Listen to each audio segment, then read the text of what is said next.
Hi friends, అందరికీ నమస్కారం అండి. ఇక కరువు పని ఉపాధి హామీ పథకం అని కూడా అంటాం కదా, ఇందుకు సంబంధించి ఒక లేటెస్ట్ అప్డేట్ అయితే రావడం జరిగిందన్నమాట. కొత్త రూల్స్ అయితే వచ్చాయన్నమాట. అవి ఏంటన్నది చూద్దామండి. ఇక ఇందులో ప్రధానంగా నోటిఫికేషన్ అయితే రిలీజ్ చేయడం జరిగింది. వీడియోని పూర్తిగా చూడండి, ఇన్ఫర్మేషన్ అయితే అర్థమవుతుంది. మొదటిసారిగా ఛానల్ వస్తే తప్పకుండా సబ్స్క్రైబ్ చేసుకోండి. చూస్తున్న ప్రతి ఒక్కరు కూడా లైక్ చేయండి, మిత్రులందరూ వీడియోని షేర్ చేయండి. సో గతంలో ఉన్నదానికి ఇప్పుడు కొత్త చట్టం అయితే అమల్లోకి అయితే రావడం జరిగింది, ఉపాధి హామీ పథకం.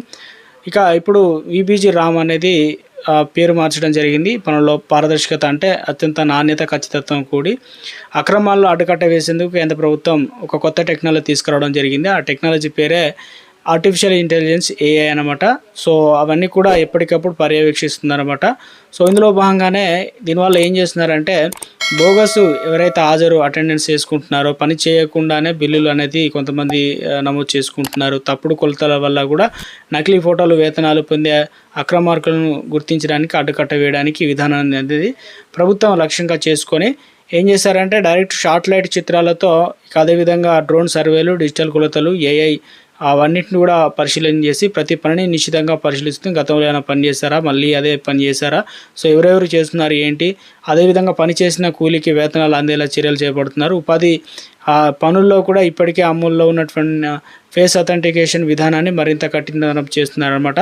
సో ఏం చేశారంటే, ఉదయం పని స్టార్ట్ అయినప్పుడు ఒకసారి, అదేవిధంగా కనీసం 4 గంటల తర్వాత మరోసారి ఫోటో తీసి అప్లోడ్ అనేది చేయాల్సింది తప్పనిసరి చేయడం జరిగింది. ఈ 2 ఫోటోలను బట్టి ఏఐ సాఫ్ట్వేర్ అనేది విశ్లేషించుకుంటుంది. ఎందుకంటే వచ్చిలా లేదా అని చెప్పేసి కూలీ హాజరు, పని ప్రదేశంలో వచ్చినటువంటి మార్పులను పోల్చి చూస్తుంది. 2 ఫోటోల్లో ఎలాంటి కనుక మార్పులు లేకపోతే ఆ రోజు పని జరిగినట్లుగా గుర్తించి సంబంధితటువంటి మాస్టర్ను రద్దు చేసే అవకాశం కూడా ఉంటుంది. లేదంటే అంటే ఏదైనా తేడా కొట్టినట్టయితే మాస్టర్ రద్దు అయితే అవుతుందన్నమాట. పాత ఫోటోలను మొబైల్లో చూపించి హాజరు నమోదు చేసే మోసాలకు సంబంధించి ఇక ఏఐ అనేది ఆర్టిఫిషియల్ ఇంటెలిజెన్స్ అధికారులు అయితే చెప్తున్నారు, అవి గుర్తిస్తాయని చెప్పేసి. సో ఇప్పుడు తప్పుడు బిల్లుల, శాటిలైట్ చిత్రాలు, డ్రోన్ సర్వేలు ఇవన్నీ ఉన్నాయి కదా.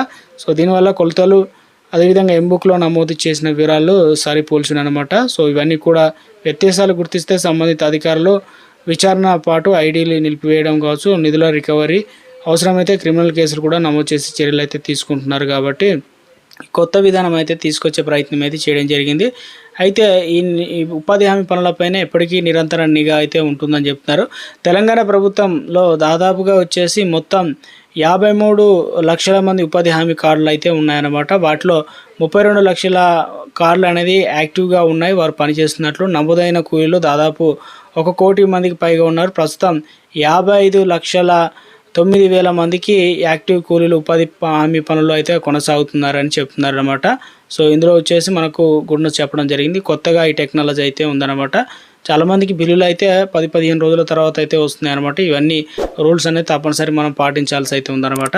సో కేంద్రం నుంచి ఎప్పటికప్పుడు ఏ చిన్న అప్డేట్ వచ్చినా, ఇటువంటి ఇంపార్టెంట్ అప్డేట్ వచ్చినా వెంటనే మీకు వీడియో రూపంలో అందించడం అయితే జరుగుతుందన్నమాట. ఇవన్నీ కూడా తెలుసుకోవాలంటే మన ఛానల్ సబ్స్క్రైబ్ చేసుకోండి. చూసిన ప్రతి ఒక్కరు కూడా లైక్ చేయండి, మిత్రులందరూ వీడియోని